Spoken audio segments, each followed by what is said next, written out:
Here's a great idea for your next outing. A cruise of the L.A. Harbor on a Spirit Cruises yacht. Spirit Cruises offers everything you need to relax and enjoy your time on the water. For more information, call 310-548-8080 or visit spiritmarine.com. Ladies and gentlemen, welcome to the program. The 1993 Toyota Grand Prix winner, Paul Tracy, is here. Yeah, Paul, all right. Good morning. Good to be here. Had a little hike down from the hotel, did you? Yeah. Let me move this a little. You guys were supposed to pick me up, and there was nobody there. I guess we had a miscommunication. Oh, here's somebody right now. Let's see who this is. John. Yo. Okay, we're on the air, buddy. Oh, no. Paul, yeah, that's I'm afraid. You get this number, you get to go on the air. Oh, boy. Now, Paul just walked in the building. He had a hike down here from wherever he's staying downtown. We sent Ed to the wrong hotel. Go ahead, say hello. Hey, Boner. Hey, butt munch. Hey, we got your car almost built, buddy. All right. You got a brand new car in for me? Yeah. It's all painted and ready to go? Painted, ready to go. We're talking, let me set this up, for the people who aren't real clear about what's going on. Last weekend in Phoenix, that race, there were 3 cars involved. You, what's his name, Hero? Right. Fabi. And Dominic Dobson. Dobson and Villeneuve. Right. Villeneuve's the one that T-boned Hero. Well, anyway, it was just such a mess of parts flying around.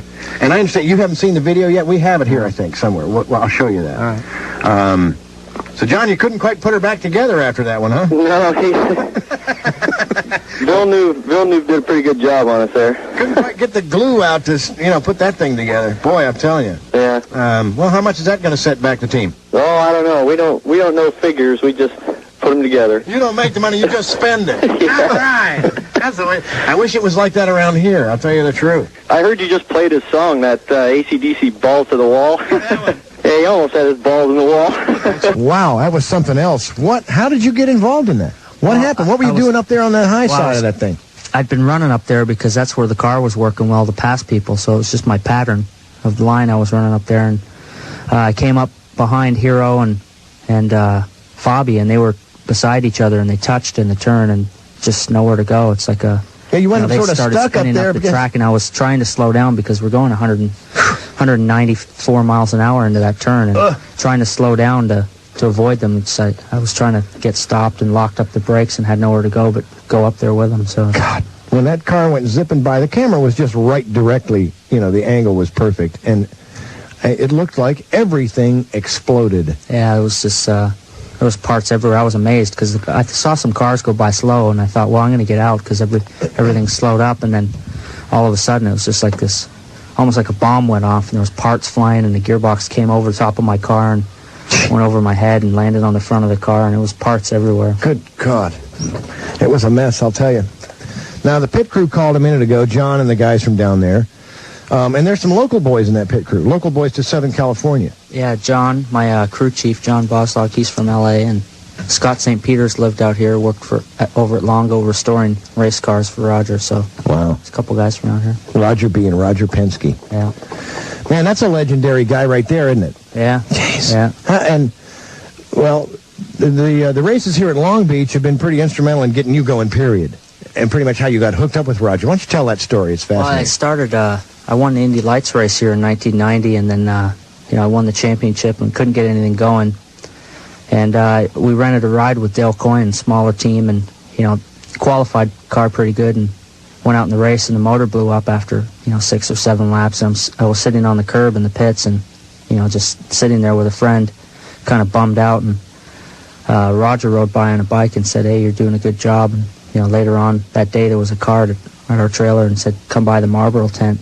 This was after the race. I thought I'd cut Emerson or Rick off on the track. Oh, they want to have a little chat with you. Yeah. I thought somebody was mad at me, so we went over there, and Roger wanted to have a meeting with us in Detroit, and we went down to see him and signed up as a testing driver. Boy, that's great. Yeah, that's a great story. When you thought it was all over. Yeah, I thought this is we spent all the money we had to go to race here at Long Beach the first time in '91, and then I thought we were done, and I was able to get a testing contract. Boom.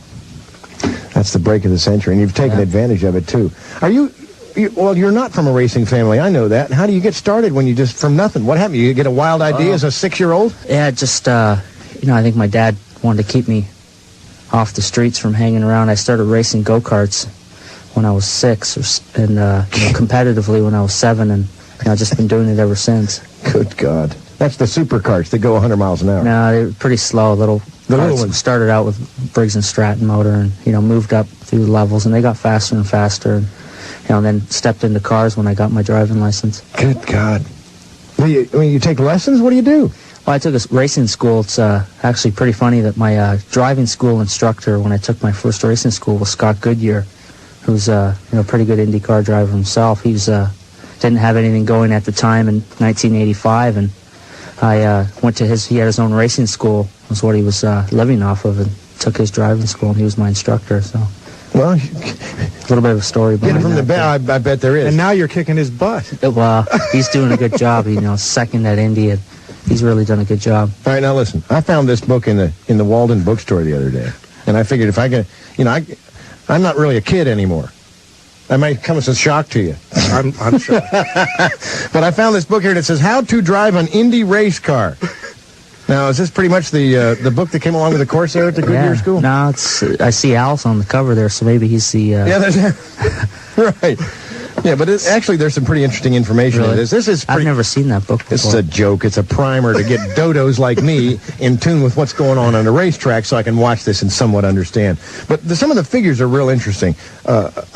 Owning and operating a passenger car in this country costs about 61 cents a mile to buy, maintain, so forth. And here it is. However, team owners, it costs a little bit more. About $1,100 a mile, it says, to run an Indy car. Yeah, I can believe that. I think it's, I don't know the exact figures, but they're awfully expensive to run. It's amazing. To be a front-running car takes tons of money, and, it's... It just burns it up. Oh, yeah. We do a lot of testing, so, I'd hate to count up all the testing miles. We've done about 4,000 miles of testing before the season even started, so... It's unbelievable. Just talking about the chassis, the rolling chassis, which it says body, suspension, and steering, no engine, $300,000. Yeah, I think that book looks like it's a couple years old, too. Probably, so it could be up to 4 or 5. $365 for a rolling... Jeez. To buy a Lola with just no motor, then you got about $150 to put into a motor, and you need a couple of those. And how many races you get out of an engine? Just one. Yeah, good night now. Yeah, well, you get one. We put a new engine in for practice and qualifying, and then put another new one in for the race, and then start all over again. Jeez. So the tolerances of putting those puppies together has got to be pretty daggone exact. Well, not pretty exact. It's got to be exact. Yeah, the motors are built, race by race. This is a 200-mile race here. Yeah. And they're built to run 210 miles, so it's a... God. They build them to tolerance, really. It's just hard for us little guys that crank around for $3.50 an hour to think about that kind of money, People complain about the price of gas. Our cars burn 1.5 gallons of gas per lap. So it's wow. We don't get good fuel mileage. 40 gallons and that's 25 jet fuel laps. Too. That's not your basic pull up to the Exxon pump and put her in there. Stark, I know you're the race fiend in this group. You got a question or two? I was just going to ask Rick Mears, who retired a year or so ago from driving, 4-time Indy champion, and he's still with the team. And I was wondering exactly what role does he play in working with you? Well, with me, he works with the whole team as a consultant, but with me, he works as a driving engineer or a driver's coach. Somebody that I can phone up and talk to, or at the race talk about, what do I need to do to improve my time, not only from a standpoint of setting the car up, but also, what can I change my line, or can I do something different? And he's easy to talk to about that, and it helps a lot. A lot of the engineers haven't driven a race car, so you're trying to tell them what you're feeling, and they don't have that feel. And Rick's a guy that's felt everything that I'm feeling a million times, so he knows what I'm saying and can put it to the engineers in a different light because he has more experience than I do. Now, obviously, he was a master of the ovals when he was racing, so do you find that his help is extra important on the oval tracks? It really is. I'm very limited on my experience on the ovals, and to give you an example, last Friday I was struggling at Phoenix. I wouldn't say struggling, we were 5th quickest after the first day, and setup wasn't right there, and I was talking to Rick, and he said, well, maybe we need to change the line, and that'll enhance the setup a little bit more. And we talked about what Emerson was doing and what, different lines and stuff, and he said, gave me an idea on how to try a different line, and we went out the next day and we were quickest in practice and then qualified on the pole. So, that was a big help, and that's something that I wouldn't have come across, down the line, probably I'd be able to pick up on that with more experience. But he takes a lot of the learning curve out of the driving. I had one more question. The next race after Long Beach, of course, is the Indianapolis 500. What does Indy mean to you? Well, Indy is going to be really special this year. This will be my third year in the Indy 500, and we're coming in this year with Mercedes, and it's their big comeback to Indy Car racing, and this is going to be a great month. We're going to gain a lot of experience and do a lot of testing, and I'm really looking forward to it. Man, I can't tell you how really good it's been for you to come in here. You're a good guy, Paul. Thanks. I had a good time being here, and hopefully I can come back next year. Next year, hopefully you will, and hopefully as the defending champion. Yeah, that's for sure. We've haven't had a good start, but we'll get it turned around this weekend. You'll be all right. Best of luck in the race. Stay safe and come visit us again, will you? All right, sure.